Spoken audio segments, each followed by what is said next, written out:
And we're live. Just like the Mormons, that is pants on head ridiculous. But I used to live around a lot of Mormons, and I've never met a group of people as sweet and as truly, genuinely considerate. Not like, oh, I'm doing this to get brownie points with God. Like they would give you the shirt off their back, like genuinely kind. Like go to like a family function where there's a bunch of Mormons. Like no beer, no Coca-Cola, but you got root beer. So that part of it sucks because you can't have caffeine, no coffee. But they're just very, very kind people. Like, so it's clearly working for them. Yeah, I can say that about a lot of religions. You know, we trash religion a lot on this show, mostly because we see the negatives of it. We see the worst of it. And we often have that as a topic, whether it's pedophile priests or with or polygamy or radicalism. You know, the way that a religion can radicalize someone and make them form beliefs and ideas so strong that they outweigh anything else in life, like normal human morality and humanity. They'll blow themselves up because they believe it's the way to go. But there's also, you know, another side to that coin, right? Where communities are held together by churches many times. A lot of times you'll have a hard time finding a more charitable group, I mean, in many cases than a church. You know, like if a church member, I can remember many times when like someone's husband died in the church, and like, of course there was an endless supply of casseroles being supplied to that person, but there was also like, you know, talk in private of like, Nancy's going to need some support. Like John's gone. We need to I'm going to visit with her today. You visit with her tomorrow. Also, like how much money do we have for the funeral? We're going to pay for her. Let's make sure we pay for that funeral because they didn't have that insured. You know, they comes together. It's a real cohesive group, and there aren't many groups like that in your life. Once you get outside of school, you know, or if you're not in sports or the military or something like that, it's hard to have a large cohesive group of people that you're a part of. And, you know, and religion fills that, and it could definitely be a good thing. I don't think I've ever felt that, honestly. Really? Maybe that's part of my cynicism, I think. Because I grew up Muslim, and they are outcasts in this society. Well, in the pocket that I grew up in, and then straying from that as an atheist, definitely in the minority there. So that group of communal. Yeah, what did Arian grow up as? It's a Muslim. Internet. A Muslim. Okay. I used to work with a few Muslims. There was one guy who was an African American who had been in the prison system, and so he'd adopted Islam. And there was another guy who was from Chiz, what's that country that you hate in Northern Africa? Morocco. Thank you. There was another guy who was. He was so quick with that. Why does he hate Morocco? I don't know why. Chiz has dual citizenship. Part of it is with Italy, and I believe Morocco was like an Italian colony or something like that. There's a lot of hatred there. Yeah, Spain. So stupid. Yeah, Spain. They just like shithole Chiz. It's a shithole Chiz. And Chiz's version of shithole country, Morocco. It's funny that he wasn't like there was no Algeria or Libya. It was no fucking Morocco. It's so like he was so you didn't even finish, and I saw the little text bubble. Yeah. He and I are on the same fucking wave. That'd be like if I asked Kyle, what's the name of that Northern European nation that you really, really dislike? Ireland. Oh. Is that? I didn't think. Yeah, I guess That's it would be Ireland. Going with that. Yeah, I don't really dislike the Irish though. That's just a bit for the show. I don't give a fuck. I like the Irish. They seem like a good group of people, except for that. I like Connor. The rest of you could die. I wanna stay on the religion thing though and get. Yeah, I was gonna say like working with those two Muslims in like 2006 or whatever it was really opened my eyes. Like that was a time not too long after 9/11 where there was a lot of hatred toward those and a lot of painting them all with the same brush. And so working with those guys and seeing that these guys aren't happy with what happened. These guys are pissed. Like they're mad because they're Americans for one thing, but they're also mad because these people are making their whole religion look ridiculous. These guys are the KKK of Christianity out there that they're flying planes into buildings. And so that's how these guys are looking at them. And it was a real eye opener at the time because like, I'd see Hamid go into the break room and like he had a good sense of humor about his religion. I don't mean to seem disrespectful, but we called his prayer carpet that I don't know the actual name for his magic carpet, and he thought that was funny. And like he'd come in occasionally. He had like a Moroccan wedding to go to, and he came in like full Moroccan garb, like formal wear, and it has these what look like genie shoes where the toes curl up and do like a full like double spin. And I don't remember if there were bells on them, but they were absurd. Those are elf shoes, right? They looked like elf shoes, but they were some sort of like Moroccan wedding dress. And I was so on board with and then speaking to Garrett, the guy who was like an African American who'd been in prison and had converted to Islam, and his views on it, and how he felt that like that was the black man's religion, and that was, and hearing his side of it, you know, he made it sound like it made a lot of sense to me as well. And I don't know, the only thing, of course, that turned me the other way was to hear Hamid talk about how women were treated in his country, and his sort of casual sexism doesn't even begin to cover. He literally told me in my country, you know, you can just walk up and grab a woman by grab her tits, and like she'll start screaming and try to get away, and you'd be like, shut the fuck up or I'll tell your brother you came on to me, you know. And I was just like, what the fuck?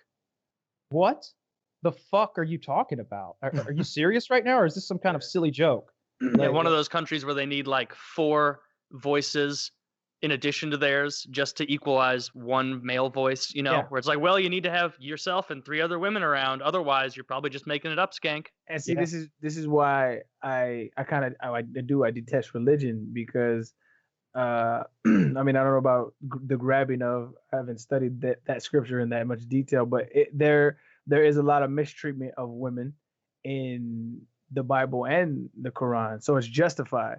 And so anytime you set yourself up for this invisible judiciary system, it's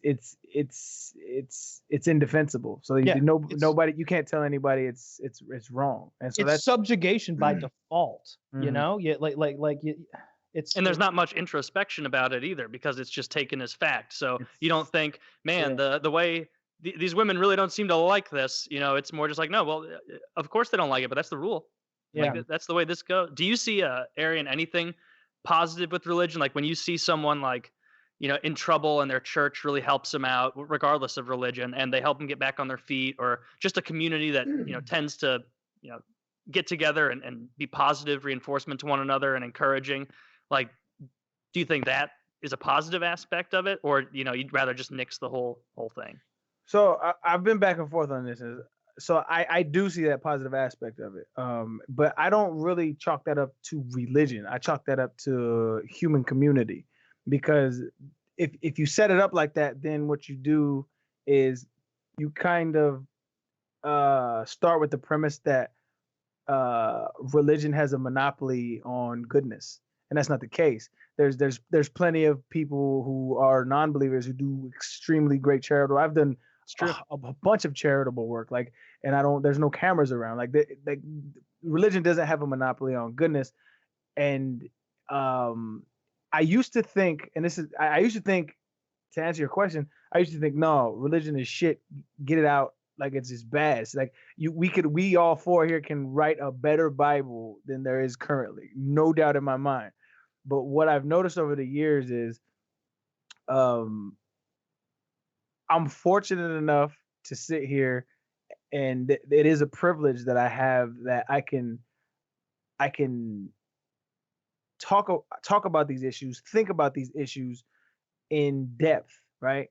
That is a privilege. A lot of people work 8 in the morning, come home at 7, and all they want to do is just relax and get away from their daily life struggles. And so a lot of people don't have the luxury of thinking about why their religion isn't good. They're just used to it, right? So a lot of these deep topics, like, some people just don't have the time. They just don't have the time to think about this stuff. So religion is kind of like a substrate of just like a foundation of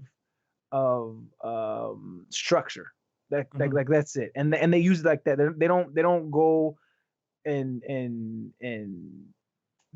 they're not religious with it. That's a better word for it. So you see, like, religion almost is like a vestigial tale of morality, where it's like it was initially conceived as maybe, you know, this is the basis of it, but we've kind of moved past that point in a societal way where it's like, you know, we can still see the goodness there, but we can kind of afford to lose the tail. They'll never admit that, because then it forces you put a mirror on the entire picture of it, but they'll cast out the shit that says don't eat shrimp.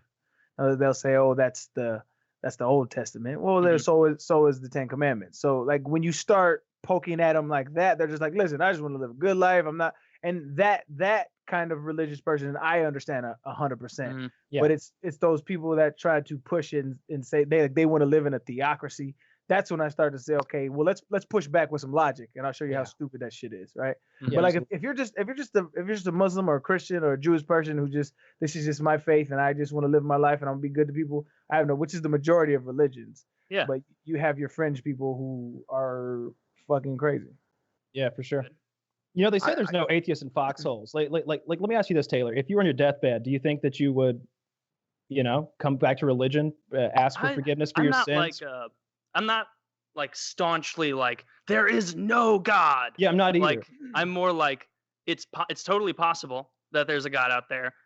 I just don't think we have any evidence, like enough evidence now for it. And I don't think, like, even if we could prove it, I don't think we could prove like a specific one that we've tried to figure out so far. So I'm not like, all religion is the root of all evil and it's so terrible. I'm more just like it might be nice. It probably would be nice to believe in something like that and have the comfort of like dying with that. But belief isn't a choice. You can't choose to believe something. Would you go to religion or not? Dude, like belief isn't a choice.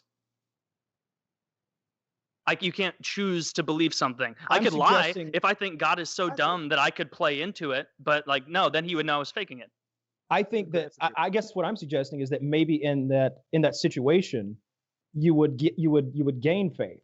Maybe. Yeah, no. I totally agree with you because I can tell in times of stress, like of high stress, I'll be like, man, like I wish I could like pray and like get some of this out of there, because there's a reason people do that. It's kind of cathartic to just kind of release all that and feel as though it's being taken care of, even if not the way you want. Yeah.